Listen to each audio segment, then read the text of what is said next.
yang hadir di Aulia Kolak Alhamdulillah, pada pagi hari ini kita diberikan kesempatan untuk berkumpul di aula ini dalam kegiatan sosialisasi budaya positif yang akan dibawakan oleh calon guru penggerak angkatan 7 Kabupaten Deli Serdang yang dalam hal ini merupakan kita di SMP Negeri 1 Polisi.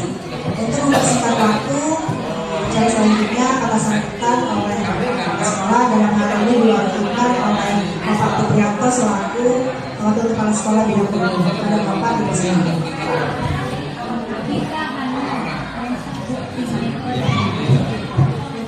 Assalamualaikum warahmatullahi wabarakatuh. Yang saya hormati Bapak Kepala Sekolah, hari ini tidak dapat hadir karena ada tamu. Yang saya hormati Bapak Ibu Wakil Kepala Sekolah, yang saya hormati Bapak Ibu Guru. Alhamdulillahirrahmanirrahim. Wassalatu wassalamu ala asrofil anbiya'i mursalin wa ala alihi wa sahbihi ajma'in. Amma ba'du. Kembali kita bersyukur pada Allah Subhanahu wa taala, Tuhan yang Maha Kuasa, bahwa hari ini kita diberikan kesempatan yaitu dalam pelaksanaan kegiatan sosialisasi budaya positif. Jadi ada beberapa hal yang kiranya disampaikan kepada ibu guru kita sebagai calon guru penggerak yang saat ini yaitu berada di depan, Ibu Mimi Maisarah dan Ibu Ika Hani Nasution.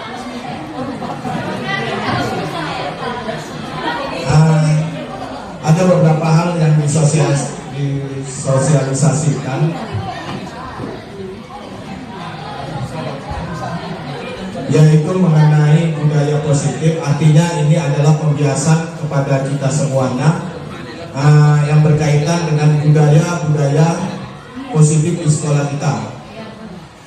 Adapun yang disampaikan kepada Bapak Ibu Guru yaitu menyangkut pada kegiatan program-program belajar kita yang kedepannya berhubungan dengan kurikulum merdeka. Kemudian budaya positif yang kita laksanakan sebenarnya sudah ada kegiatannya. Salah satunya kegiatan eskul yang kita wajibkan kepada anak-anak, itu termasuk salah satu kegiatan budaya positif. Kemudian ada kegiatan budaya positif yang dalam bentuk religius. Itu kegiatan-kegiatan yang kita laksanakan dalam sholat berjamaah pada jam-jam terakhir memasuki zuhur. Maka budaya-budaya positif ini juga ada juga kegiatan duha, sholat duha. Jadi banyak lagi budaya-budaya positif, membuang sampah tidak sembarangan. Jadi ini yang dijelaskan di dalam kegiatan-kegiatan kita hari ini. Adapun kegiatan hari ini yang akan dibicarakan juga menyangkut kepada Bapak Ibu Guru. Ini programnya yang juga ditampilkan di dalam kurikulum merdeka. Kita sudah menjalankan beberapa program kurikulum merdeka, termasuk kemarin itu diklat melalui aplikasi, dan sampai saat ini aplikasinya ada semacam tuntutan di dalamnya. Saya sudah mengecek di dalam aplikasi merdeka, mereka minta rujukan kembali atau ada yang kurang saat kita membetulkan. Itu punya Bapak Ibu Guru dan bisa dicek di dalam kurikulum merdeka. Sudah ada checklist tapi minta diulang lagi dia. Nah, kalau saya minta aksi nyatanya dirubah kembali, jadi belum dirubah-rubah, baru nanti akhirnya keluar sertifikat. Udah ada checklistnya, yang biru sudah berganti warna kuning. Artinya inilah yang kita harus selesaikan. Bapak Ibu guru, ada berapa 8 modul itu yang harus kita selesaikan. Cuman saya pun masih satu juga. Kemudian dari Bapak Ibu guru yang berada di depan ini adalah merupakan program guru penggerak, yang artinya ini kita dukung bersama. Nanti teman-teman kita yang menyusul di gelombang angkatan ke-7, angkatan ke-8 begini juga. Jadi ada pembiasan kepada Bapak Ibu guru yang akhirnya ini bagian daripada dimasukkan di dalam aplikasinya, dan ini mereka kewajiban mereka untuk melaksanakan ini. Jadi saya mengucapkan terima kasih kepada Bapak Ibu guru yang kiranya meluangkan waktu ke ruangan kita ini untuk sosialisasi budaya positif. Saya ucapkan terima kasih. Juga saya ucapkan terima kasih kepada Ibu guru yang kiranya sosialisasi ini menjadi pembiasan kepada guru-guru, Bapak Ibu guru kita di sini. Yang kedepannya banyak program-program kurikulum yang harus kita benahi untuk budaya positif. Bila perlu nanti ke depan kegiatan hari Kamis ada semacam kegiatan.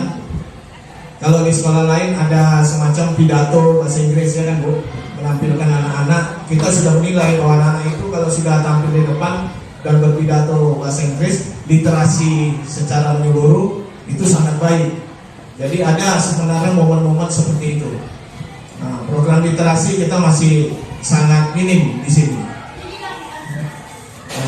Hilang, belum ada Bu.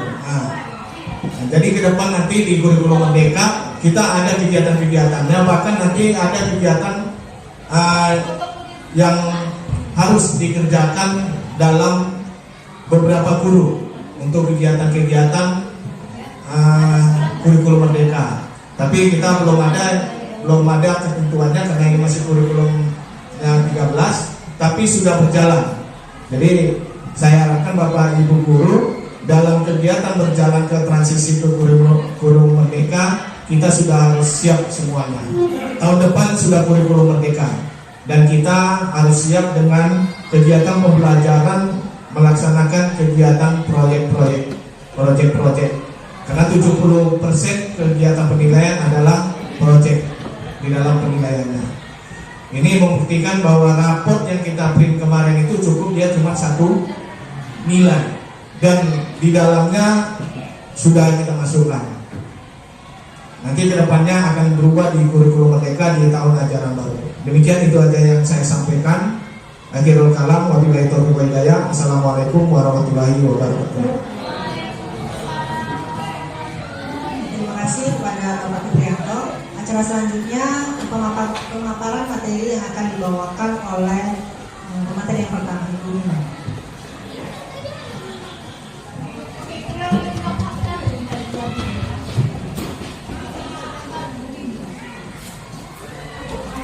Assalamualaikum warahmatullahi wabarakatuh. Selamat pagi Bapak Ibu semua. Saya ucapkan terima kasih yang sebesar-besarnya, sebanyak-banyaknya atas peluangan waktu Bapak Ibu untuk menghadiri sosialisasi pemahaman budaya positif yang akan kita gerakkan di sekolah kita yang tercinta ini. Oke, sambil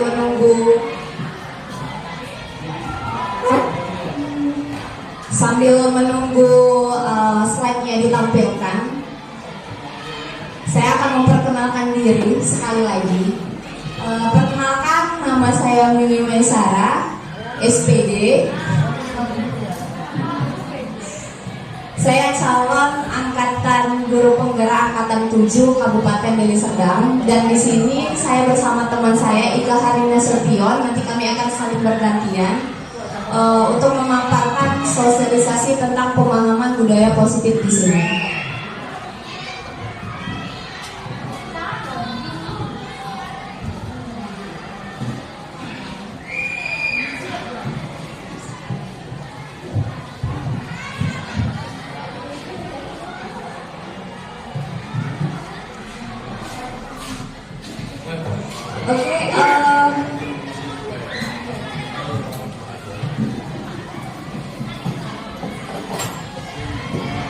Materi yang akan kita sampaikan hari ini ada beberapa. Yang pertama tentang disiplin positif, nilai-nilai universal, teori motivasi, hukuman dan penghargaan, keyakinan kelas, kebutuhan dasar manusia dan berkualitas, 5 posisi kontrol yang harus dimiliki oleh setiap guru, dan yang terakhir adalah segitiga restitusi.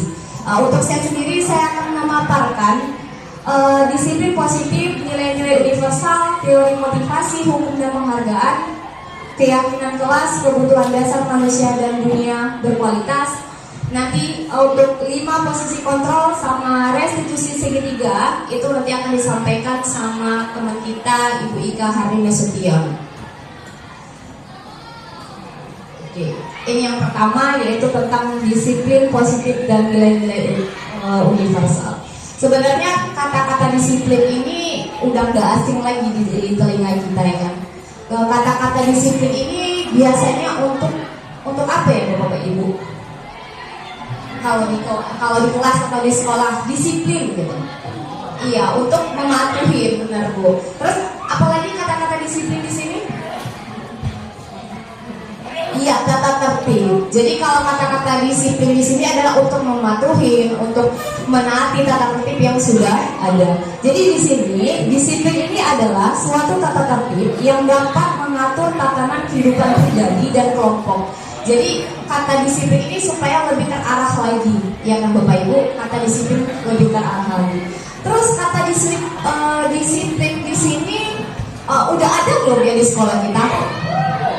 Udah ada ya Bapak Ibu? Ya, contohnya itu ketepatan waktu, terus itu memakai pakaian dengan atribut yang lengkap bagi siswa-siswi, terus kita memakai pakaian yang sopan dan santun bagi kita Bapak Ibu guru. Ya, oke, next please. Kalau untuk nilai-nilai universal itu nilai-nilai keseluruhan pasti sering juga didengar, yaitu keadilan, tanggung jawab, kejujuran, bersyukur, lurus hati, berprinsip, integritas, kasih sayang, rajin, komitmen, percaya diri, kesabaran, dan masih banyak lagi budaya-budaya atau sikap-sikap disiplin yang harus kita kuatkan, kita kita tanamkan kepada anak didik kita. Supaya apa?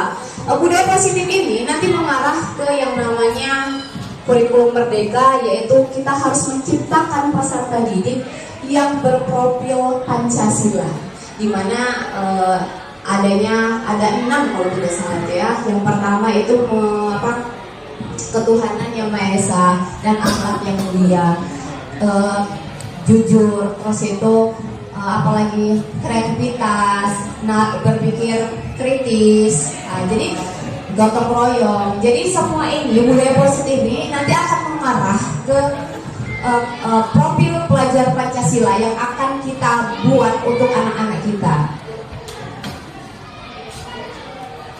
Jadi untuk menyelesaikan atau kita membuat budaya positif itu ada tiga. Maksudnya gini ya, secara kita buat disiplin di sekolah itu pasti ada yang namanya hukuman, penghargaan, sama motivasi. Tapi apakah dengan kata hukuman, motivasi, sama penghargaan itu yang dikatakan disiplin? Ya kan? Disiplin di sini artinya adalah kita menumbuhkan anak-anak itu supaya mempunyai rasa tanggung jawab, bukan hanya karena dia aku takut dihukum, ya kan? Atau kalau misalnya aku pakai baju yang bagus, rapi, perlengkapan atributnya lengkap, berarti dia akan terima pujian. Tidak, itu merupakan motivasi gagal, ya, motivasi gagal. Jadi motivasi yang bagus itu bagaimana? Yang menumbuhkan rasa kesadaran peserta didik bahwasanya dengan dia menaati peraturan itu menjadi kewajiban dia, udah sadar diri sendiri lah kita bilang, ya kan? Jadi motivasi ini ada yang motivasi internal, ada yang motivasi eksternal. Motivasi internal itu yang memang dia berangkat ke sekolah, hasilnya jam 7, dia betul-betul jam 7. Pakai baju pun atribut sekolah dia memang mematuhi karena ada dari dalam diri dia sendiri. Tapi kalau misalnya motivasi tentang yang hukuman itu, misalnya ya kan, aku pakai atribut lah supaya nanti enggak dihukum, misalnya seperti itu. Terus pakai baju yang bagus Supaya apa? Nanti dipuji. Oh bagus ya nak, bagus ya. Jadi sebenarnya dengan motivasi hukuman dan penghargaan itu merupakan motivasi gagal, identitas gagal. Jadi kita harus menumbuhkan dari anak-anak itu sendiri bahwasanya inilah memang kesadaran nak, inilah memang kewajiban nak. Jadi kalau misalnya dia telat datang ke sekolah, dia merasa, aduh aku telat datang. Bukan kan, aduh aku takut nih nanti dihukum. Bukan seperti itu, tapi memang dia, oh seharusnya aku kan masuk jam 7, tapi aku datang jam 7:15, berarti aku telat. Berarti dia menyadari diri dia sendiri, besoknya dia akan berubah. Tapi kalau misalnya kita bilang telat terus dihukum, dia tuh akan berulang lagi. Kenapa? Karena berpikiran, alah nanti paling disuruh siram bunga, paling nanti disuruh berdiri gitu, ya kan? Biasa. Ini tadi yang hukuman, ya kan? Hukuman adalah tindakan yang diberikan kepada individu atau kelompok atas kesalahan pelanggaran yang telah dilakukan dalam bentuk perbuatan negatif dalam rangka pembinaan dan perbaiki tingkah laku sehingga tidak terulang lagi. Kalau mungkin dulu hukuman ini bisa dipakai, tapi untuk anak kita yang zaman milenial ini udah nggak bisa dipakai lagi. Ya kan Bapak Ibu? Iya apa enggak?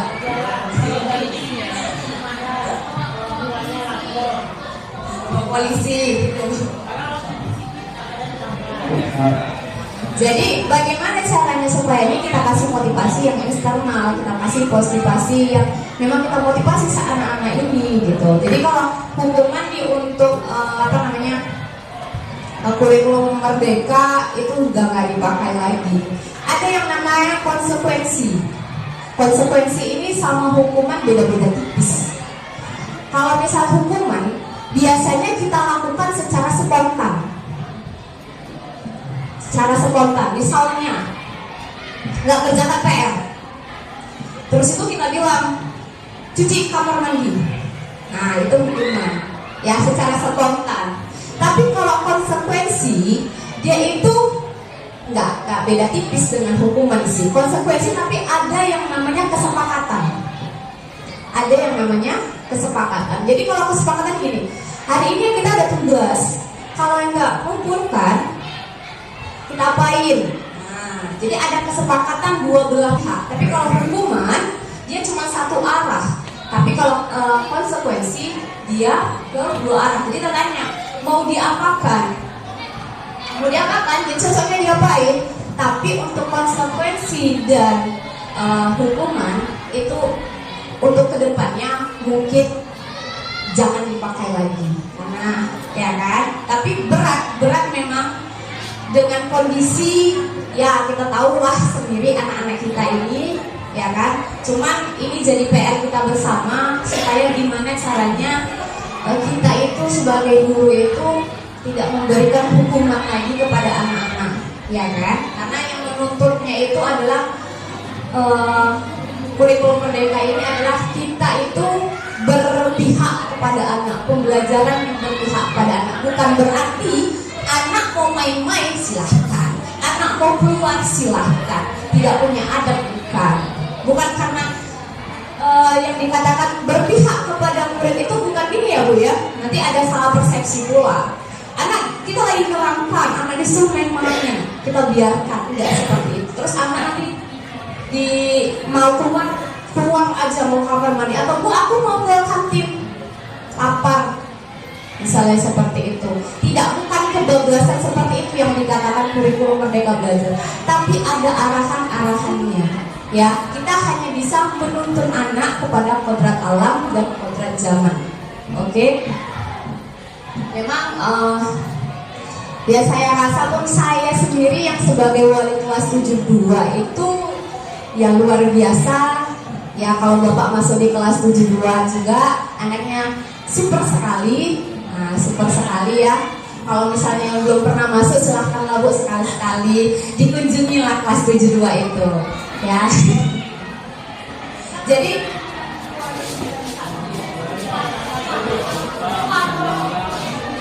anaknya super aktif sekali kalau yang dilucu 2 ya. Jadi bisa lah ya kan. Nah di situ pun saya agak untuk menerapkan gimana ya, waktu sebelum saya masuk CGP terus terang saja saya masih penghukum, nggak kerjakan soal tugas kamar mandi lah dia, nggak kerjakan tugas berdirilah dia di depan, nggak kerjakan tugas ambil lah, pokoknya ada aja lah. Tapi dengan cara saya seperti itu saya lihat nggak ada juga yang berubah, tetap orangnya itu aja. Berarti artinya cara kita menghukum juga salah, atau cara penghukuman ini nggak benar, ya kan? Nanti kita saling sharing ya Bu ya, sebenarnya kita saling sharing karena kita kita ada asesor dari CGP, jadi kita nanti saling sharing. Kita di sini bukan menggurui tapi saling sharing gimana ya, misalnya Ibu ada ide, kalau buat seperti ini gimana, kalau ini gimana, jadi kita saling sharing. Nanti ada sesi untuk beri tanggapan. Terus itu untuk penghargaan, saya udah buat penghargaan. Udah pernah saya buat penghargaan kelas 9. Ini juga nggak bisa dimasukkan ke dalam yang namanya motivasi yang berhasil. Kenapa? Pengalaman saya di kelas 92. Saya buat di kelas itu game, karena saya pelajaran matematika. Tahulah sendiri kalau matematika itu ya, anak-anaknya nengok gurunya aja udah Ibu Mimin cerewet kali. Jadi saya buat game lah untuk anak-anak. Salahnya saya adalah di awal saya buat game, saya bilang nanti grup siapa yang menang saya kasih hadiah. Itulah salahnya saya sebelum saya masuk CGP. Kenapa gitu? Jadi menanglah antara 2 kelompok ini. Saya buat ya game antara 2 kelompok. Kemarin itu saya pakai translasi ya, game translasi, perpindahan, pergeseran, yang bagian matematika pasti tahu. Jadi di situ gamenya ada 2 kelompok. Dan kelompoknya ini nggak saya pilih. Orang itu kan kalau misalnya berkelompok kan aku sama kau ya, aku sama kau nggak, saya acak. Jadi karena 2 kelompok, siapa dapat nomor 1, siapa dapat nomor 2, itulah kelompoknya. Jadi kan bercampur deh antara yang si pintar dan antara yang masih belum pintar, ya kan, bercampur. Jadi yang merasa pintar ini kelompok ini, aku pintar nih semua, pas pula kebetulan dapat. Terus itu yang merasa kurang pintar, Allah kok aku kelompoknya sama kamu ya, gitulah. Jadi ternyata yang menang kelompok itu adalah bagian kelompok yang 2, yang rata-rata kurang pintar, belum pintar lah, kita bahasanya biar lebih enak, belum pintar. Jadi menanglah, dapatlah. Padahal hadiahnya saya bungkus aja permen 1 bungkus itu saya kasih.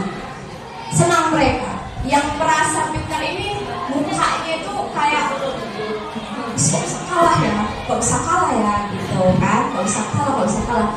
Dan saya pikir dengan saya mengasih penghargaan itu, anak-anak itu jadinya senang. Tapi ternyata apa? Ada yang tidak senang. Terus di situ ada kata tidak mau berbagi.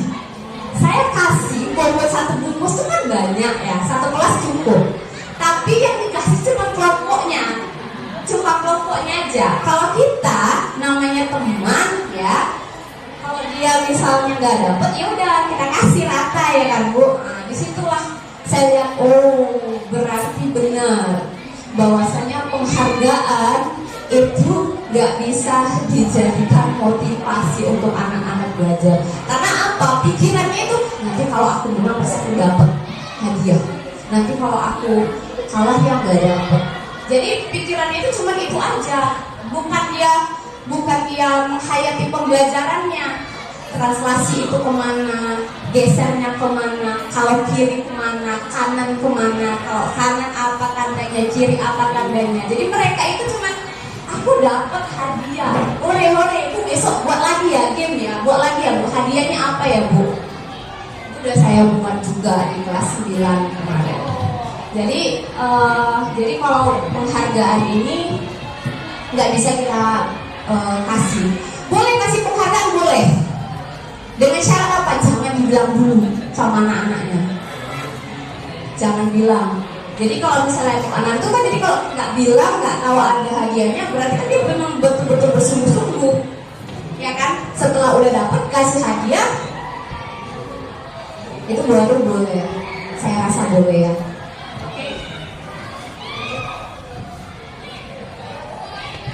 Oke, ini keyakinan kelas. Tadi sudah untuk motivasi sendiri, keyakinan kelas. Jadi keyakinan kelas ini Bu, bapak-bapak, siapa yang membuat? Semua guru. Semua guru membuat keyakinan kelas. Inilah di sini timbulnya budaya positif. Artinya apa? Ini kesepakatan. Kesepakatan kita kasih sama anak-anak. Ibu masuk di sini, misalnya ya kan. Terus kalau kita lagi belajar, kita bagaimana? Pasti anak-anak tuh pasti bilang, Bu yang tenang, ya kan? Yang bagus. Nanti kita suruh anak-anak tuh apa yang mau kamu. Kita kembalikan sama anak-anak apa yang mau kamu untuk kesepakatan kelas kita ini. Jadi nanti masing-masing anak-anak tuh menempelkan apa yang mau dia, menempelkan ke dinding. Nanti ada biasanya kami buat kayak apa, stick note apa deh, stick note gitu ya kan, keyakinan kelas kita maunya bagaimana. Di kelas 72 sudah saya buat di kelas 72, tapi namanya kita usaha, nggak seperti membalikan telapak tangan ya Bapak Ibu, cepat. Jadi di kelas 72 kan anaknya super lincah, super sekali lincahnya. Jadi saya bilang, karena mereka kan masih keluar-keluar kalau jam pelajaran, apalagi kalau istirahat, ya kan. Jadi saya bilang, mau istirahat atau gurunya lagi keluar, buatlah mereka gitu lah. Jadi saya bilang, kami buat kesepakatan paling lama berapa kamu baru bisa masuk ke kelas. Anak-anak pasti bilang 10 Bu, 15. Wih, lama kali, gurunya udah setelah ABCD di dalam, ya kan. Jadi berapa? Ada kesepakatan kami adalah 3 menit. Jadi begitu bel istirahat, bel masuk, anak-anak tuh 3 menit paling lama di luar. Kenapa? Karena yang pertama mungkin dia pengen ke kamar mandi, atau baru olahraga haus sekali, ya kan. Jadi saya kasih waktu 3 menit. Konsekuensinya apa? Konsekuensinya adalah kalau misalnya kamu gak masuk 3 menit, apa yang kamu buat? Jadi kita balikan lagi sama anak-anak itu, bukan kita. Kalau kita yang buat berarti itu namanya penghukuman, ya kan? Jadi kalau misalnya ini ibu udah masuk nih, lagi menjelaskan, kamu tiba-tiba masuk, kalau kamu tak Assalamualaikum Bu, atau selamat siang Bu, saya masuk, yang ada di sini buyar nggak konsentrasinya? Buyar. Jadi gimana? Jadi apa tindakanmu? Jadi dia bilang, saya tunggu di luar dulu Bu, di depan pintu, tunggu ibu siap menjelaskan, baru saya masuk. Jadi itu keyakinan kelas, itu adalah keyakinan yang memang kita buat dan kita taatin dan kita yakinin bahwasanya itu akan bisa kita laksanakan, harus bisa kita laksanakan. Jadi anak-anak, jadi kita di sini nggak ngasih ultimatum Bu, nggak seperti itu. Susah sekali, berat sekali, tapi mudah-mudahan kalau memang dilakukan dengan komitmen akan berhasil. Jadi anak-anak itu punya rasa kesadaran dia sendiri tentang apa yang sudah dibuat dia, berarti harus ditanggungjawabinnya atau tanggung jawab. Oke, ini untuk kebutuhan dasar manusia dan dunia berkualitas. Ada 5 dasar kebutuhan manusia berkualitas ya. Minta izin maaf ya Bu ya. Mungkin pasti ketiknya. Enggak, maksudnya ini berkualitas mungkin. Berkualitas Bu. Salah ketik, hilang angkanya. Atas kesalahannya mohon maaf ya Bu. Ya, koreksinya mohon maaf. Oke, yang pertama itu kebutuhan psikologis. Kebutuhan psikologis itu kita bilangnya bertahan hidup. Ya, kalau bertahan hidup kita perlu apa? Makan, minum, pakaian, tempat tinggal, kendaraan, itu udah semua kita punya. Yang kedua, kebutuhan akan rasa aman. Jadi anak-anak itu pengennya aman, belajar pun nyaman, itulah kira-kira. Jadi aman, nyaman, dia pun senang. Kebutuhan akan rasa memiliki dan kasih sayang. Anak-anak kita yang di sini rata-rata, apalagi kelas, karena saya mengampu kelas 72, rata-rata anaknya butuh kasih sayang. Jadi memang harus betul-betul sayang, nak sayang. Ya Bu Gila ya, udah masuk 72 kan Bu? Enggak. Perlu kasih sayang sangat banyak kan Bu? Iya. Jadi di kelas 72 itu memang kelas yang memang anaknya memerlukan kasih sayang lebih. Sama seperti kita juga butuh yang namanya rasa memiliki dan kasih sayang. Lalu kebutuhan akan penghargaan. Jadi anak itu butuhnya dihargai, bukan dilabeli. Tapi kata label itu terus terang, saya kemarin itu mewabili kelas 72 itu adalah kelas yang tanda kutip lah, yang jelek. Udah langsung dilabelin, saya labelin. Tapi sebenarnya anak-anak itu butuh penghargaan. Jadi kayak dihargai, dikasih motivasi, gitulah kira-kira. Oke, baru kebutuhan akan aktualisasi diri. Nah, di sini aktualisasi diri ini artinya kesenangan. Kesenangan. Makanya anak-anak itu suka sekali yang namanya main game. Kalau belajar pasti main game. Nanti datang saya, Bu, nanti kita matematikanya main matematika sulap lagi ya. Saya ada ngasih matematika sulap sama anak-anak. Terus itu, nanti kita nge-game lagi ya Bu. Atau, Bu, nanti SBK-nya apa? Itu yang dituntut. Jadi mereka pinginnya itu yang senang-senang saja. Itu udah menjadi kebutuhan atau 5 dasar dari manusia itu sendiri. Mereka butuh kesenangan, mereka butuh penghargaan, rasa aman, cinta. Terus itu memang bertahan hidup, ya kan, yang butuh makan, butuh minum. Itu udah memang 5 dasarnya. Nggak bisa kita ubah-ubah. Jadi dari kelima dasar ini kitalah yang berupaya gimana caranya. Bu Mimi enak aja ngomongnya kan gitu. Nah, saya pun juga lagi belajar ya Bapak Ibu. Kita sama-sama di sini belajar supaya kita bisa menjadi guru yang disenangin, guru yang belajar terus menerus, bukan guru yang halah datang lagi. Enggak, halah, ya kan Bu? Saya pernah dengar gitu ya kan, saya pernah dengar anak-anak itu ada yang guru yang bilang sama saya, kok ada lah mata pelajaran habis, kok ada lah mata pelajaran matematika di dunia ini katanya, itu kan langsung cek, kayaknya langsung balik ke saya kan, padahal kemana-mana pun kita harus pakai matematika. Mau buat jenazah pakai matematika, buat kain kotak pakai matematika ya kan Pak? Jadi semua itu harus pakai matematika, tapi dia bilang kok ada apa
kembali. Saya perkenalkan, nama saya Ika Harni Nasution.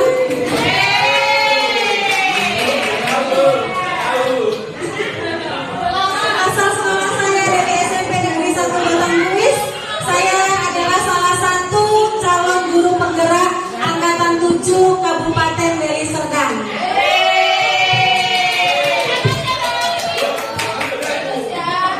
Iya Pak, ini banyak bergerak-gerak. Untuk menyambung materi tadi sudah disampaikan adalah mengenai disiplin positif dengan nilai-nilai universal, lanjut dengan teori motivasi, pengumuman dan penghargaan, dan lalu adanya keyakinan kelas yang dibuat oleh para guru masing-masing. Untuk apa keyakinan kelas dibuat? Agar kelas dapat berjalan sesuai dengan apa yang kita harapkan dan yang kita inginkan. Lalu kita juga sudah membahas tadi mengenai kebutuhan dasar manusia dan dunia berkualitas. Jadi saya akan menyambung materi yang berikutnya adalah 5 posisi kontrol yang harus dimiliki oleh seorang pendidik atau oleh seorang guru.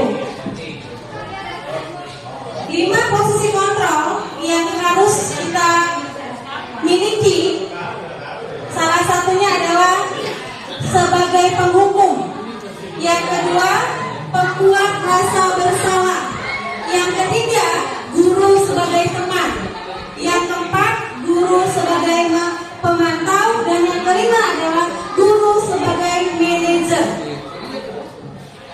Baiklah, akan kita kupas satu persatu mengenai 5 posisi kontrol. Posisi kontrol yang pertama adalah sebagai penghukum. Walaupun pada saat ini masih banyak kita jumpai guru-guru yang masih menghukum peserta didiknya. Biasanya kalau ciri guru penghukum ini cenderung bersuara keras. Suara keras, matanya berontak, hingga membuat siswanya takut. Ya, mungkin kita sendiri juga sering melakukan itu di dalam kelas kita. Jadi di sini terkadang kita sering sekali mengatakan sebagai penghukum, patuhi aturan saya.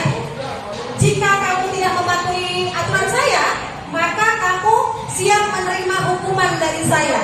Biasanya hukuman ini tidak ada yang tingkatnya ringan, tingkatnya keras. Tingkatnya keras, misalnya kita suruh cuci kamar mandi seperti yang dikatakan Ibu Mimi tadi, atau disuruh lari keliling lapangan. Mungkin pada waktu saya dulu sekolah itu berlaku, tapi pada saat sekarang ini, zaman yang sudah modern ini, itu sudah tidak bisa lagi kita lakukan. Terkadang kita hadapi kasus yang berjalan, manusia itu punya tingkat kesabaran. Kadang kita tidak sabar menghadapi murid kita, seperti yang dikatakan tadi di kelas 72. Silakan masuk. Ada satu siswa saya jumpai kemarin di kelas 72. Saya tanya simpel, apa pekerjaan orang tuamu? Jadi dia bilang pekerjaan orang tua saya panako. Jadi saya kira saya salah dengar. Karena saya tahu panako itu mencuri. Jadi saya ulang lagi pertanyaannya, saya yakinkan lagi sama anak. Apa artinya? Pencuri, Bu. Saya tanya lagi anaknya. Apa pekerjaan orang tua? Panako katanya. Iya. Pencuri katanya bapaknya. Itulah dia. Terkadang ya. Kadang kalau sudah menghadapi anak seperti itu, hilang kesabaran kita. Kalau bapaknya sudah pencuri, bukan bohong, dia bilang bukan pencuri bapaknya. Jadi terkadang kalau kita sudah menghadapi siswa seperti itu, hilang rasa sabar kita. Karena kita sudah tahu pasti seperti apa tingkah anak itu. Ada yang satu siswa lagi yang ayahnya bolak-balik keluar penjara. Jadi anak itu kalau misalnya ada kawannya yang bilang kemarin, dari mana kalian?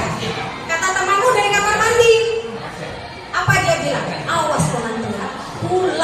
ya, diskoyak ya. Itu kan sudah mengancam temannya. Berarti itu adalah kebiasaan. Kebiasaan itu datangnya dari rumah. Mungkin dia sudah sering merasakan itu. Akhirnya terbawa ke sekolah. Itu yang dihadapi kalau kita mengikuti sebagai guru penghukum. Kita ini pasti dia saja yang akan kita hukum. Iya.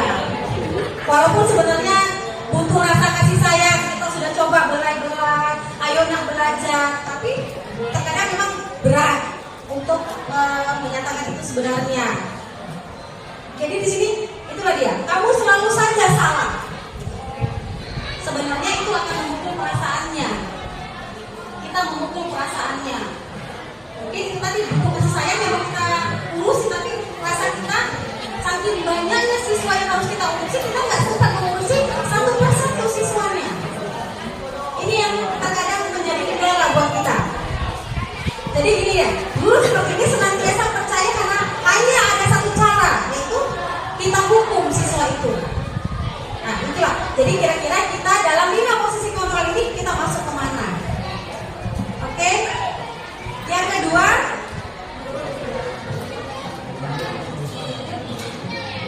posisi kontrol membuat rasa bersalah.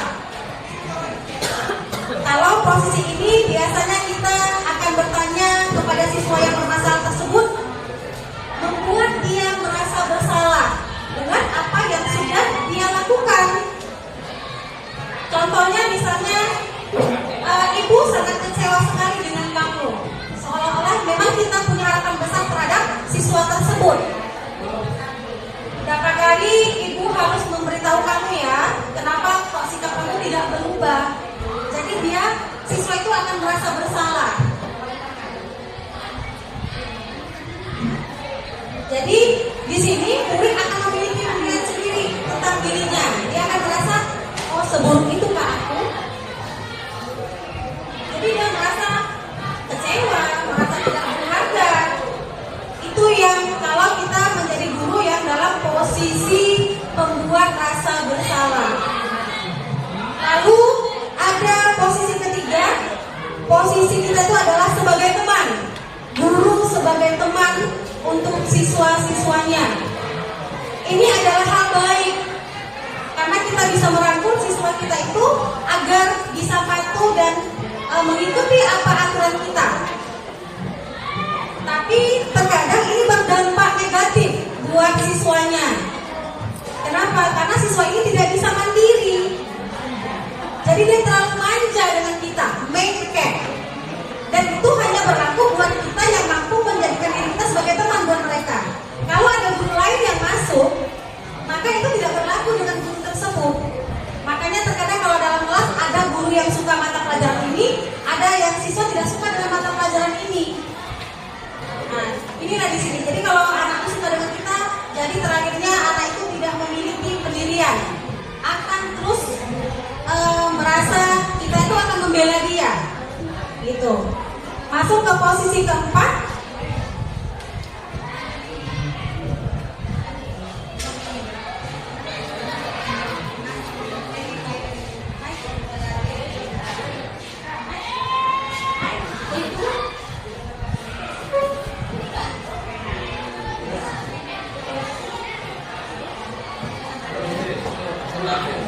Di posisi keempat ini adalah sebagai pemantau. Jadi guru itu posisinya sebagai pemantau, di mana sebagai guru kita hanya mengawasi. Kita bertanggung jawab atas perilaku anak yang kita awasi. Misalnya kita memberikan dia tugas, kita hanya memantau dia, apa yang dia lakukan, apa yang dia buat, apa yang dia kerjakan. Itu dia kalau posisi kita sebagai pemantau. Dan ini biasanya kita menggunakan sanksi. Misalnya, saya menyuruh siswa saya kerjakan halaman 85. Gimana di situ? Mereka mengerjakan, saya hanya memantau mereka. Jika ada siswa misalnya yang berjalan, yang menggigit kawan,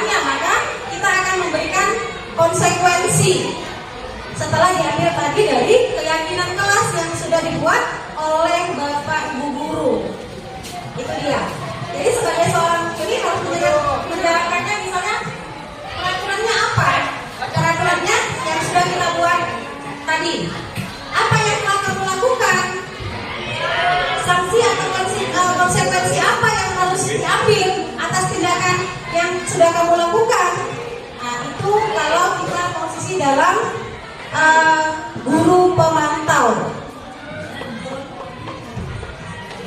Yang terakhir adalah posisi guru sebagai seorang manajer.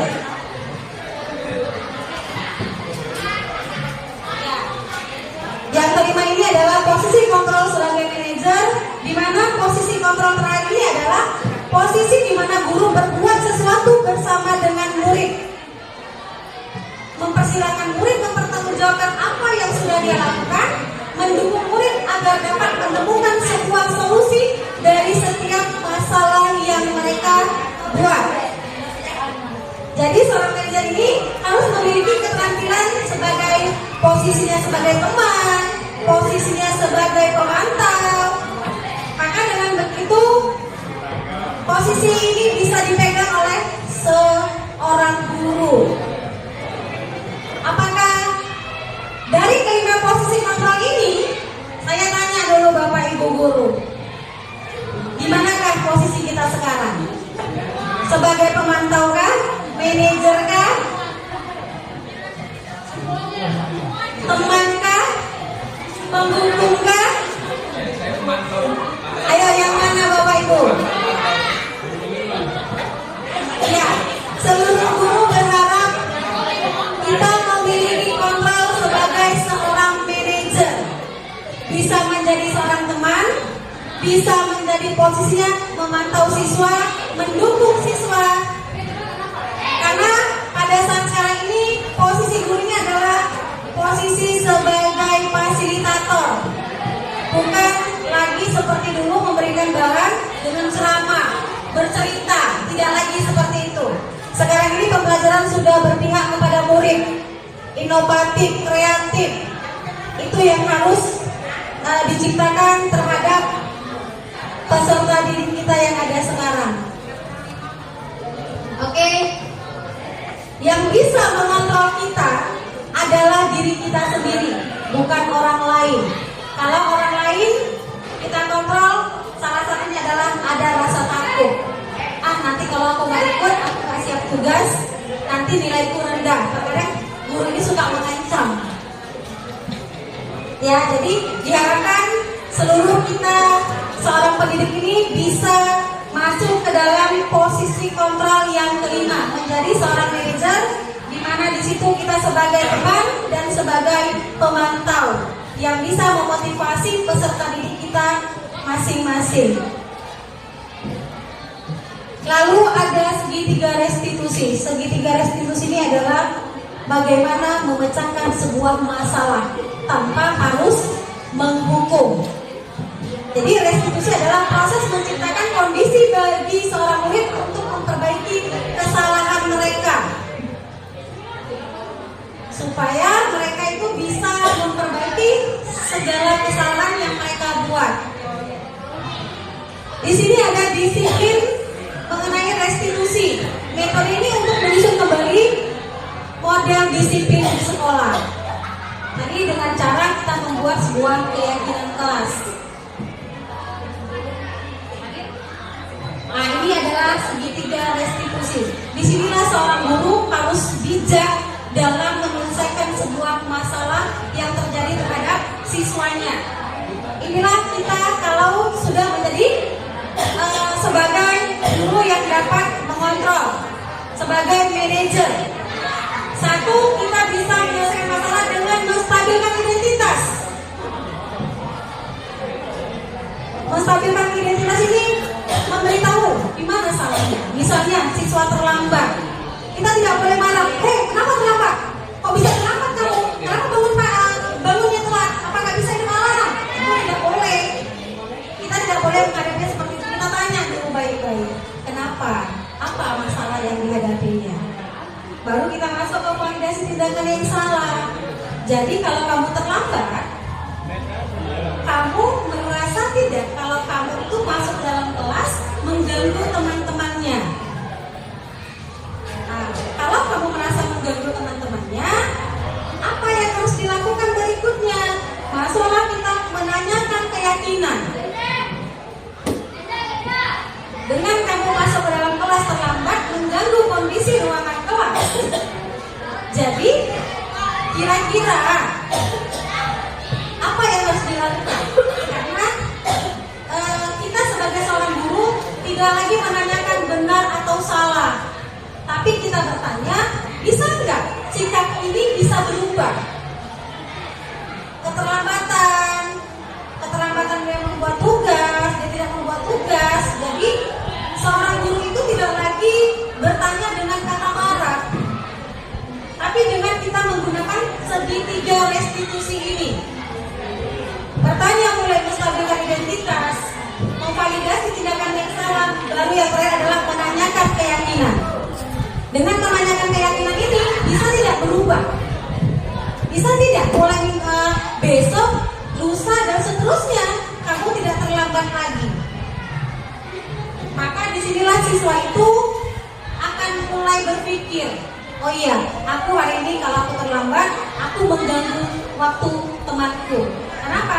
Biasanya kita guru ini sering terus menginterogasi di depan anak-anak. Jadi kalau di dalam pemecahan masalah dalam segitiga restitusi ini, kita tidak boleh menegur siswa itu di hadapan banyak orang, karena itu akan menghancurkan perasaannya. Beda anak dulu dengan sekarang. Kalau dulu masih berlaku kayu sepanjang ini, ke kaki saya dulu pernah, kuku panjang pernah, tapi kalau sekarang tidak boleh. Dipanggil anaknya, cerita, kenapa terlambat, apa masalahnya. Kalau dia bilang ada masalah di jalan, berarti kita harus memberikan solusi. Dan di sini dalam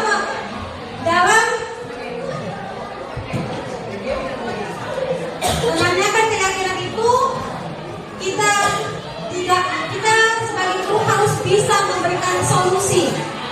Apa solusi yang terbaik? Kalau dia terlambat, apa solusi yang bisa diberikan oleh guru tersebut? Kira-kira begitu Bapak Ibu mengenai posisi kontrol seorang guru dan mengenai segitiga restitusi. Jadi kita menghadapi siswa itu tidak boleh lagi dengan marah-marah, tidak boleh lagi dengan cara menghukum, mencubit, membentak, menyuruh siswa berdiri ke depan, bahkan menyuruh siswa keluar dari dalam kelas. Itu sebenarnya tidak boleh lagi dilakukan. Apalagi semester depan, semester ajaran baru nanti kita sudah memakai kurikulum Merdeka Belajar. Jadi yang ada itu pelan-pelan kita hilangkan, walaupun sebenarnya kalau ditanyakan secara teori, tapi kita juga belajar harus bisa melaksanakan sebagai posisi kontrol, sebagai pemecah masalah buat siswa-siswa kita. Nah, demikianlah pemaparan dari saya. Lebih kurangnya saya mohon maaf. Terima kasih banyak kepada Bapak Ibu sekalian. Assalamualaikum warahmatullahi wabarakatuh. Oke, tanggapannya boleh?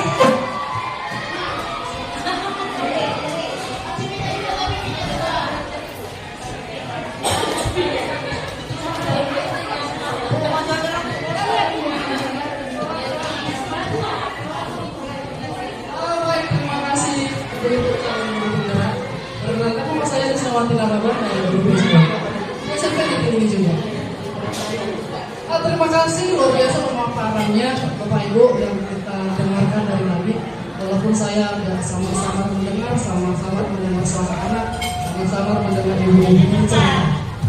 Nah, dari yang dipaparkan bagaimana cara mengajar, mendisiplinkan, menghukum, tidak boleh cubit dan sebagainya. Tanggapan saya sederhana, Ibu. Semua yang Ibu bilang itu benar. Tetapi yang mengetahui di dalam kelas, yang mengetahui kondisi siswa adalah kita gurunya. Katanya tidak boleh dicubit, katanya tidak boleh dihukum, tidak boleh dikeluar, dijemur. Nah, kalaulah saya sudah lakukan yang kelima kontrol yang tadi itu dan ada juga beberapa hal yang kita tambahkan. Kalaulah tidak diperbolehkan menghukum, meneriaki, membentak, marah-marah dan sebagainya. Apa yang terjadi dengan sekolah kita ini? Ibu yang melihat bagaimana karakter kita, anak-anak kita di dalam kelas. Di dalam kelas itu karakter anak bervariasi. tentu cara kita pun bervariasi. Kita nggak bisa bilang kalau siswa saya misalnya ibu ini, kalau dia modelnya yang tidak bisa dilulus, kalau dia memang modelnya harus dibentak.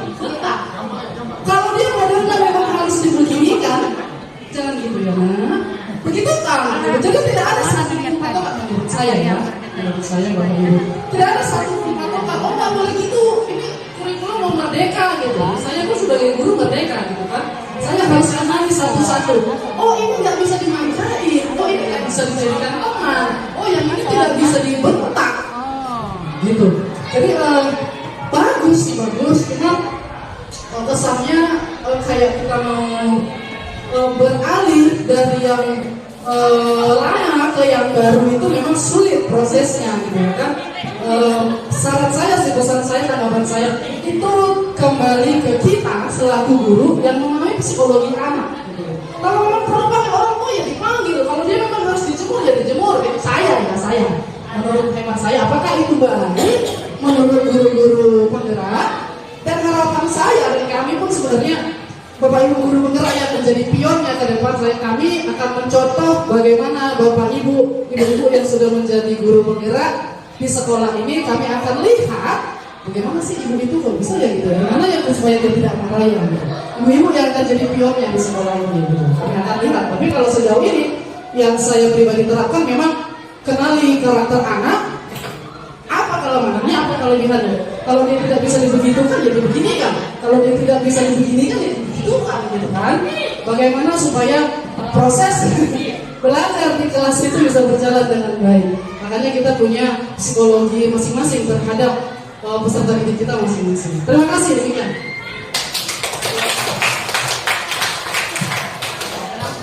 Oke, terima kasih kepada Ibu Lisna atas tanggapannya mengenai inilah budaya positif. Ya, terus terang, sebenarnya inilah yang kita rasakan. Ya, terkadang kita berpikir begini, alah cuma teori. Ya, saya juga berpikir begitu, teori. Karena benar yang dibilang tadi, kita yang tahu siswa kita yang tahu siapa yang harus dibelai, disayang-sayang, dan siapa yang harus kita pelototi, luar biasa. Nah, iya, tapi kami menyampaikan materi sambil belajar. Kami juga calon-calon guru penggerak ini lagi berusaha merubah apa yang kami lakukan pelan-pelan, karena tidak bisa materi ini seperti membalikkan telapak tangan, nggak bisa. Seperti yang Ibu Krisna itu tadi yang saya bilang, kita ini terkadang batas kesabaran ada batas kesabaran. Kadang tidak mau menghukum, sudah sekali dibilang, 2 kali dibilang, 3 kali dibilang, akhirnya mau juga keluar kata kasar. Tapi pelan-pelan kita merubah paradigma itu. Pelan-pelan kita merubah yang namanya hukuman menjadi sebuah motivasi. Walaupun apalagi di Batam Bris, kita tahu sendiri siswa kita agak bisa dikatakanlah 90% yang parah, yang perilakunya, apalagi sekarang ini berapa kasus sudah kita hadapi, sudah mulai siswa mencuri siswa lain, tawuran. Nah, benar, tidak bisa kita bilang tidak menghukum, tapi kita harus bisa merubah itu pelan-pelan. Kami sebagai pion yang paling utama di depan, kami juga lebih memperbaiki sistem pembelajaran kami sesuai dengan nilai-nilai dan peran guru penggerak yang sedikit, ya Bu? Iya. Tidak boleh namanya memberikan hukuman. Hukuman pendidik itu yang seperti apa? Jadi boleh, kalau membaca ayat itu boleh. Yang penting tidak memberikan hukuman fisik. Ya nanti dia sistemnya konsekuensi Bu. Dia tidak hukuman tapi namanya konsekuensi. Misalnya ibu dalam kelas sudah membuat buat keyakinan kelas. Salah satu keyakinan kelas yang ibu buat adalah siswa bisa mengerjakan tugas tepat waktu. Jadi kalau siswa pas tepat waktu mengumpulkan tugas tidak siap, maka ibu secara bersama anak-anak tadi sudah membuat kesepakatan apa konsekuensi jika dia tidak siap tugasnya tepat waktu. Misalnya Pak, membaca ayat, suruh baca puisi, suruh menghafal ini itu, tapi jangan laporan sampai 10 lembar. Nah, gitu ya. Tapi namanya adalah konsekuensi dan itu sudah disepakati antara guru dengan siswanya, diambil secara bersama. Begitu. Begitu ya Ibu Lisna ya. Kami juga pelan-pelan melatih berdiri dan kita sama-sama juga tidak bermaksud untuk menggurui siapapun, tapi kami hanya memberikan apa yang kami dapatkan supaya membias di sekolah kita dan kita bisa menciptakan budaya positif yang bisa timbul di sekolah kita. Tapi itu tidak bisa langsung kita cekoki ke anak, tapi ke diri kita dulu. Kita tidak bisa marah sama anak datang terlambat kalau kita datang terlambat juga. Kita tidak bisa bilang enak buang sampah ke tempatnya kalau kita sendiri tidak pernah membuang sampah pada tempatnya. Nah itu dia. Jadi budaya positif itu anak-anak itu melihat adalah dari kita, karena guru ini adalah sampelnya, guru ini adalah modelnya dalam kelas. Jadi kalau ada siswanya terlambat jangan marah-marah. Kalau gurunya juga sering datang terlambat, jangan suruh marah-marah bilang anak buang sampah ke tempatnya. Kalau gurunya tidak pernah buang sampah pada tempatnya, itu adalah hal-hal kecil. Tapi itu ditanamkan dari diri kita dulu. Sama yang kami ceritakan adalah 5S: senyum, sapa, salam, sopan, santun. Berapa kali ibu PKS ke siswa sudah bilang ke anak-anak, kalau ketemu gurunya, walaupun bukan guru yang masuk ke kelasmu, tegur, sapa, salam. Tapi masih banyak juga siswa yang tidak mengindahkan itu. Nah itu dia. Jadi dari mana dulu? Datangnya dulu adalah dari diri kita, dari diri seorang guru dulu. Karena guru ini model, dan guru ini tugasnya 24 jam. 24 jam Bu. Yang dibilang orang bukan guru jas kita, ibu guru jas kita. Pulang sekolah pun siapa? Itu guru jas kita, ibu guru. Iya, nama guru itu lengket. Itu yang terkadang membawa kita, walaupun sudah pulang kita punya kebiasaan lain, orang tetap akan mengingat itu ibu guru loh. Nah, gurunya karaoke, itu ibu guru loh. Masa guru karaoke ngajarin anak? Terkadang begitu pikiran orang. Makanya tadi dibilang 24 jam melekat identitas guru kita ini. Ya kan, betul kan Pak? Oke, ada lagi Bapak Ibu guru yang memberikan tanggapan?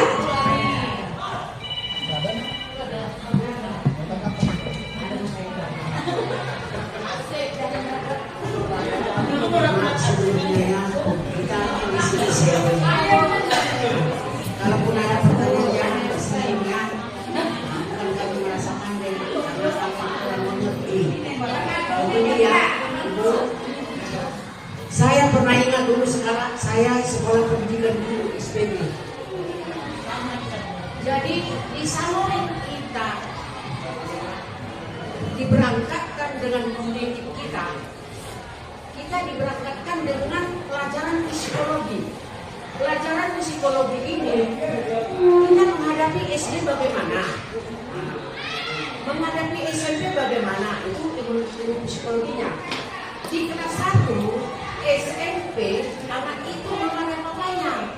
Di kelas 2 mereka sudah mengalami puber.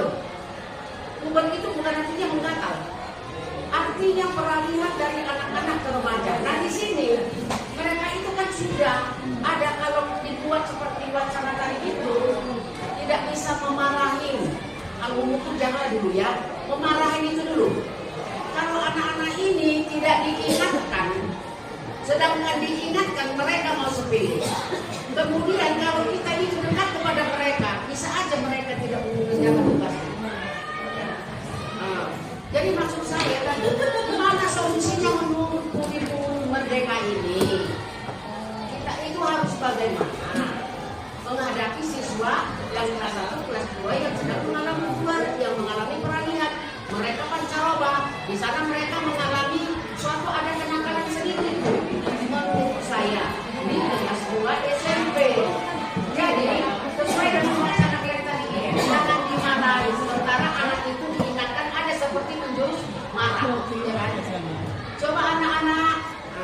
bilang kan, jangan kalau buang sampah itu jangan dilacinya anak-anak karena dia rada marah, ya kan? Karena sekali dua kali meninggal kali dia tuh juga banyak nyamuk. Kita ingatkan ternyata ada sampah, kan ada rada marah. Jadi bagaimana kurikulum merdeka ini kami, apalagi kami yang sudah tua ini udah mulai agak-agak sinyalnya kurang. Jadi, kemudian kami bermohon kepada guru penggerak, kalau bisa per bidang studi kalian arahkan kami bagaimana menyusun kurikulum RPP untuk kurikulum Indonesia Merdeka ini. Arahkan kami, karena kami minta terlebih kalian yang ada murid kami coba berbakti lagi.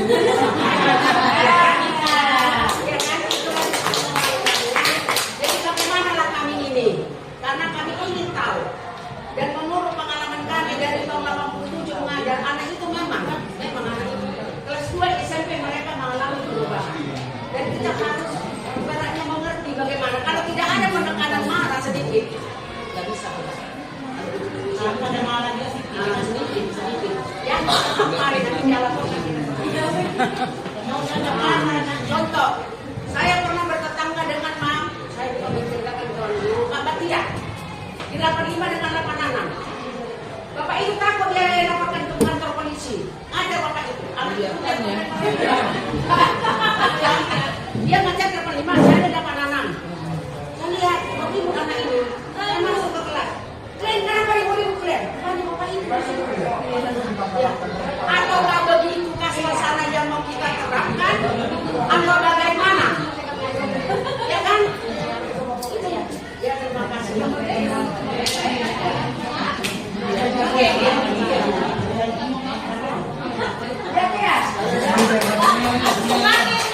Assalamualaikum warahmatullahi wabarakatuh. Izin Bapak Ibu, Bapak Guru Penggerak.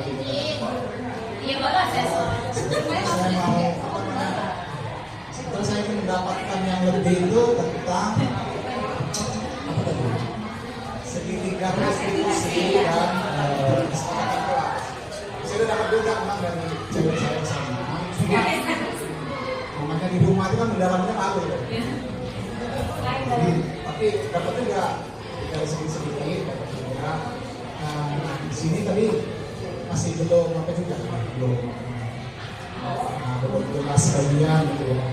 Memang dari yang sedikit saya dapat itu memang ini sangat penting kali bagian apa membuat kesepakatan kelas itu bukan baru sebenarnya lama ya, membuat kesepakatan di kelas itu bagaimana antar kita dengan siswa itu berinteraksi gitu kan. Misalnya selama jam saya tidak boleh permisi jelas sepakat. Tapi mereka kalau bisa teknis yang saya tahu tuh ya kalau bisa dari mereka ya Bu ya. Dari mereka gitu. Cuma ini yang juga apa? Saya pun bertentang juga di sini memang karena tidak semua kelas itu saya buat kesepakatannya. Kadang lupa ya kadang tidak sempat. Jadi mungkin di bagian ini sama bagian sedikitnya restitusi ini juga. Saya dapat sedikit itu tentang teknis hukum ya. Hukum bagaimana istilahnya? Iya, menyelesaikan masalah itu tanpa harus menghukum, tapi dari mereka kesadarannya ya. Mereka tahu kesalahannya, kemudian mereka tahu solusi pemecahannya. Kemudian, guru hanya sebagai fasilitator kan, tapi fasilitator. Kemudian muridnya itu fungsinya dia tahu di mana salahnya, tahu bagaimana menyelesaikan masalahnya ya. Kemudian mau berkomitmen ya. Yang terakhir itu mau berkomitmen dan melaksanakan bagian ini yang saya rada-rada kurang ini ya kurang gitulah. Mengimplementasikannya jadi mohon penjelasan yang lebih lanjut bagian mulai. Kemudian terkait hukuman, saya juga memperdebatkan masalah itu juga di beberapa kali juga termasuk pembicaranya dari LPP juga, termasuk dari dosen juga. Ada pertemuan terakhir lah gitu. Jadi kalau kami lihat itu ya, itu yang namanya hukuman itu bagian dari kearifan lokal bangsa Indonesia.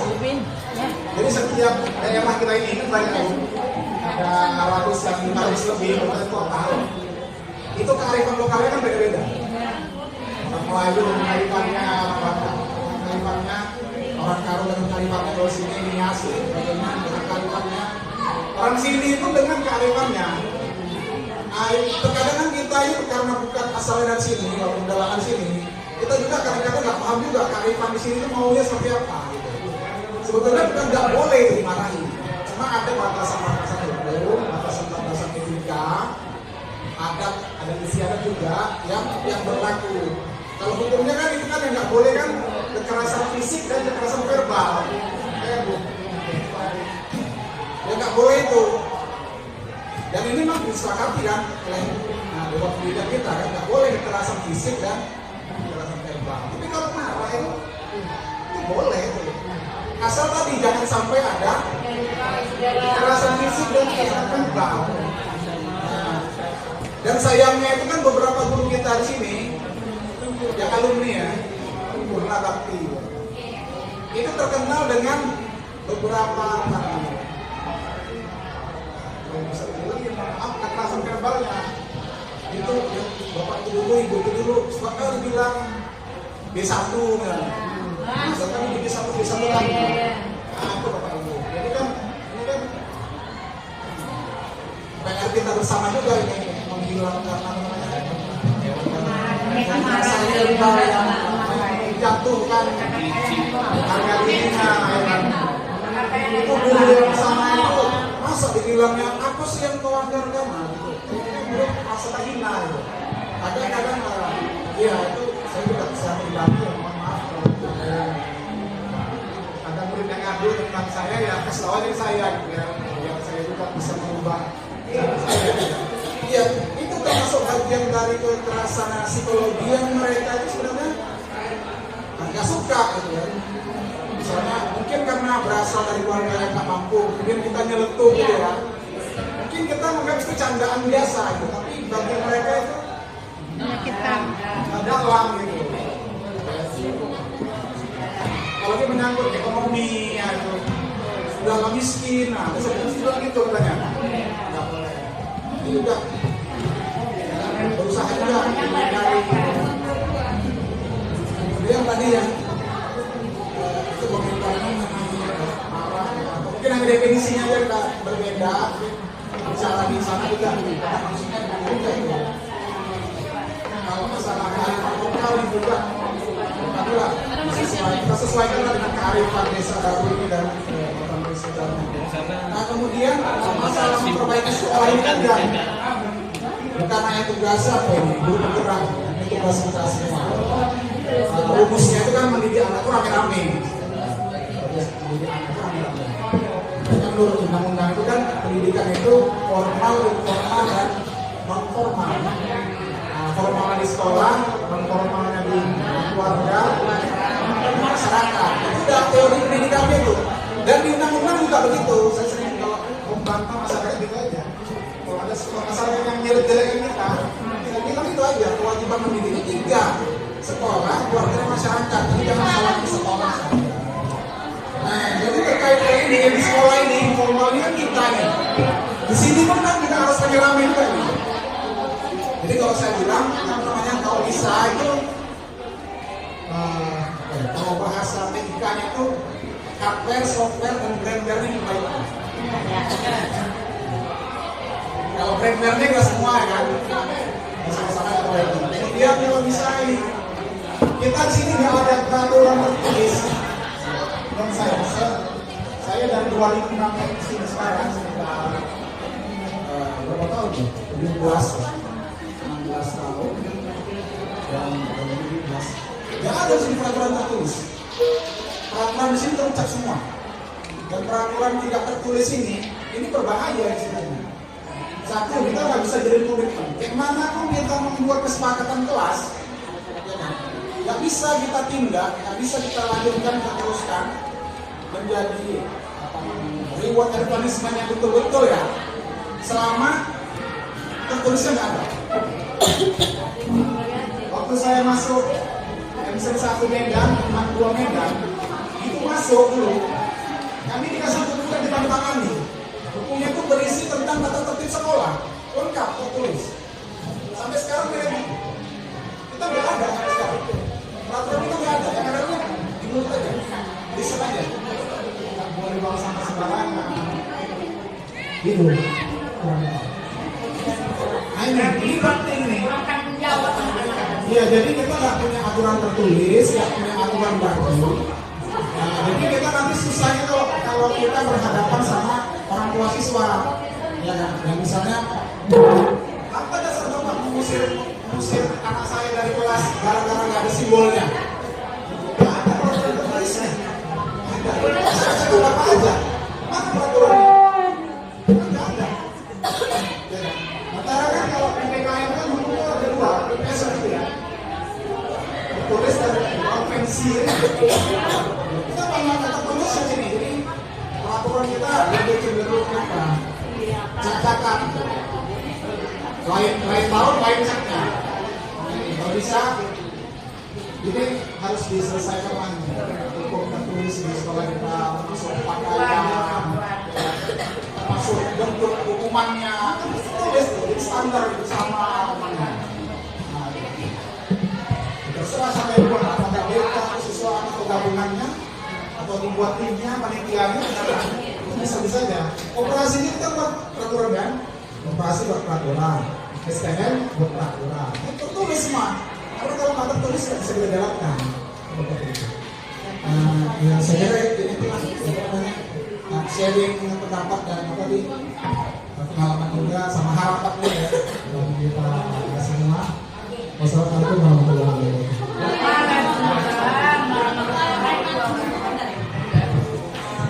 Bapak Ibu, saya mau menyampaikan pertanyaan dari Bu Meta. Biasa suara.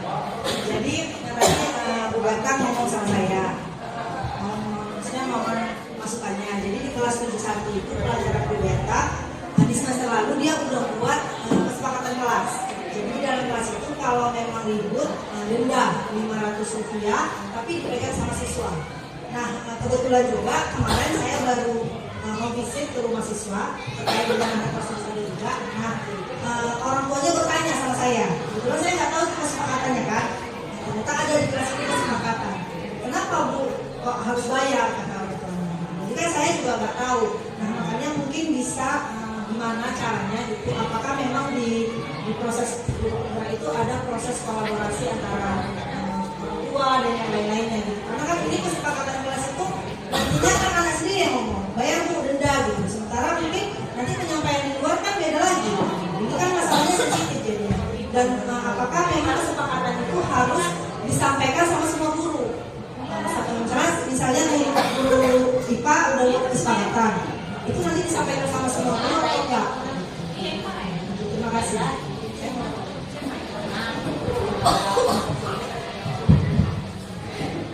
Terima kasih ibu-ibu atas tanggapannya. Sebenarnya waktu kita udah di trik-triknya sudah habis ya. Nah, saya bisa jawab dulu sedikit, sama-sama sharing kita ya tanggapan Bu Linda tadi mengenai bagaimana menghadapi anak yang tidak boleh dimarahi. Yaitu tadi kita, kalau ibu mau marah dengan anak itu, dengan siswa itu, tidak boleh di depan umum, tapi ibu boleh panggil di satu tempat, diajak bercerita, ditanya kenapa, apa masalahnya. Terkadang kita tidak tahu masalah dia di rumah, dibawakannya ke sekolah. Jadi kalau yang kami pelajari di guru penggerak ini, anak itu kita panggil, ditanya, seperti tadi 3 restitusi tadi, membuat dia merasa bersalah, mencari keyakinannya. Kenapa itu sempat terjadi? Apa masalah yang dihadapi? Itulah yang kami pelajari. Memang terkadang seperti tadi yang sudah saya katakan, tidak seperti membalikkan telapak tangan itu semua terjadi. Proses. Saya juga sama kayak Bu Linda, emosi juga kadang nengok siswanya kan Bu, mau marah kita nengok dia kalian gitu. Tapi karena kami yang sudah jadi pendidikan guru penggerak ini, kami boleh tarik diri. Jadi ketika siswa itu bermasalah, saya coba panggil siswa itu. Saya tanya dia. Sekali, 2 kali, 3 kali, memang tidak bisa juga diberitahu kita ada BP. Baru kita ke BP gitu. Serahkan ke BP-nya, dia dipanggil orang tuanya, tapi kita juga hadir di situ. Apa masalahnya? Tapi kita juga punya catatan. Apa masalahnya? Sudah berapa kali? Karena kalau di masa kerja ada SP1, SP2 sampai dengan SP3. Dipanggil sekali, 2 kali. Kalau dia juga berarti kita harus berkolaborasi antara guru mapelnya dengan guru PP-nya dan juga orang tuanya. Kita juga mencari solusi agar anak ini bisa berubah. Sampai di situlah yang masih kami pelajari, Bu. Jadi nanti kita bisa di luar dari ini bisa sharing-sharing. Udah tuh itu ya, Bu ya. Nah, nanti kita sharing di luar karena waktu kita udah mepet. Satu lagi, Pak, kalau Bang Hari nanti ceritanya di luar aja ya, Bang. Ya, waktu jangan ada gini, ada mata. Jadi kalau pembuatan keyakinan kelas tadi yang kami tahu tidak ada berupa uang. Jangan berupa uang. Uang ini sumber masalah, sumber kebahagiaan, dan juga sumber masalah. Kenapa dia akhirnya bilang sama mamanya, "Mak, kami ribut." Terkadang dia hanya bicara sama sebelahnya, "Hei, tugas kita yang mana?" Oh, muncul yang sebelah sana. Akhirnya timbul-timbulan, benda gopek. Memang gopek itu kita bilang kecil, tapi kalau dalam berapa kali pertemuan gopek itu besar. Uang jajannya dia tidak posisikan ke situ, ujungnya kemana? Minta ke orang tua. Jadi orang tua bertanya, uang apa? Uang denda, Mak. Denda apa? Salah kita gurunya. Kenapa anak ribut? Ya kan ditanya gurunya. Salah siapa? Salah gurunya. Makanya kadang memang kejam. Karena tidak ada salah anak sekarang ini, semua salah guru. Iya, orang tua hanya tahu anak sekolah. Dia nggak tahu macam mana anaknya di sekolah. Karena begitu yang saya hadapi di kelas 8-9. Anak tuh tidak masuk kelas 1, 2, 3. Tapi pulang sekolah saya lihat dia di luar. Apa kata mamanya? Kok kayak gitu kau, Nina? Kok bisa kayak gitu kau? Itulah tanggapan orang tua yang saat sekarang ini kita hadapi. Nah, walaupun kata sebenarnya agak berat ya untuk kolaborasi, tapi keyakinan kelas itu tidak ada hubungannya dengan duit. Jangan. Yang kena adalah gurunya. Buatlah yang konsekuensi, buatlah konsekuensi yang wajar, yang cocok dengan anak itu. Tapi kalau uang ini, karena orang tua ini udah bayar baju batik, simbol, ada uang di kelas, uang kas, kok ada lagi guru makan. Jadi pertanyaan, untuk apa guru makan penting? Hanya gara-gara ribut. Jadi nanti jadi sumber masalah. Jadi itu bisa dihilangkan. Tidak ada yang namanya konsekuensinya berhubungan dengan duit. Walaupun kita rasa jumlahnya kecil, tapi jika diakumulasikan dalam 1 bulan, ujungnya besar. Itu. Kadang penyampaian anak sama orang tua tidaklah seperti apa yang kita sampaikan. Kadang dia pulang ke rumah, penyampaiannya besar. Jadi orang tua marah tanpa bertanya ke pihak sekolah. Itu yang bisa ditanggapi untuk masalah keyakinan kelas tadi. Terima kasih banyak kepada Bapak Ibu Guru. Terima kasih juga yang sudah memberikan tanggapan dan masukannya untuk kita semua. Di sini saya dengan Ibu Mimi tidak mengajari, tapi kita sama-sama belajar untuk memperbaiki dan menciptakan budaya positif di lingkungan sekolah kita dan di lingkungan kelas kita. Karena waktunya sudah habis, kami ucapkan terima kasih banyak. Semoga kita semua diberikan keselamatan dan kesehatan, panjang umur, ilmu yang kita sampaikan berkah. Amin. Demikianlah kami berdua undur diri.